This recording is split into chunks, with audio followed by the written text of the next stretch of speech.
Hai, saya Gopalakrishnan dan saya cadangkan anda dengar betul-betul apa yang saya nak cakap ini. Pasang speaker kuat-kuat, kalau tak anda yang rugi.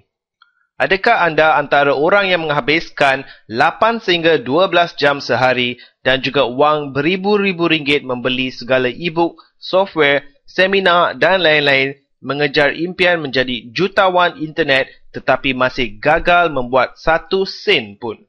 Adakah anda tahu mengapa anda gagal? Senang sahaja. Sebab anda langsung tiada trafik dan langsung tak tahu cara mendapatkan trafik. Kalau tak ada trafik, memang buat cara apa sekalipun, tak boleh nak jadi jutawan internet. Mungkin anda dah beli e-book, masuk workshop atau dah hadir seminar yang berjanji mengajar anda cara mendapatkan trafik berjuta-juta orang ke website anda. Lepas itu anda balik rumah dan kerja lagi macam orang gila, tetapi masih gagal mendapatkan trafik? Jangan kecewa. Ini bukan salah anda. Semua tips yang anda belajar mengenai cara mendapatkan trafik dari otai-otai internet di Malaysia sebenarnya satu penipuan besar. Ya. Satu konspirasi besar oleh segolongan internet marketer di Malaysia yang tidak mahu anda tahu rahsia sebenar supaya anda terus membeli e-book mereka dan membayar beratus-ratus ringgit masuk ke seminar mereka, membuatkan mereka semakin kaya dan anda semakin miskin. Saya pun pernah kena tipu. Sampai RM6,000 duit saya keluar menghadiri seminar mereka. Saya buat sebiji apa yang mereka suruh, tetapi langsung tak nampak trafik.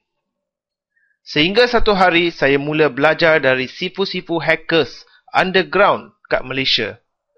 Mereka diam-diam je, tak nak jadi selebriti pun. Tetapi mereka buat duit 5 angka setiap bulan melalui internet dan Facebook.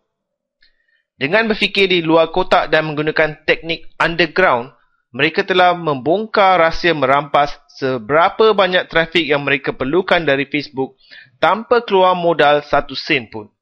Mereka ini memang gila-gila nak sembunyikan rahsia mereka dan hanya orang yang dalam geng mereka sahaja tahu teknik-teknik tersembunyi yang digunakan oleh hacker-hacker underground ini.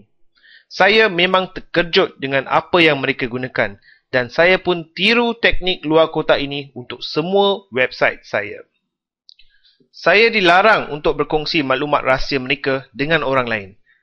Kata mereka, teknik mereka hanya berkesan sebab orang lain semua asyik nak ikut panduan yang salah dan asyik nak buat benda sama setiap hari walaupun memang tidak berkesan.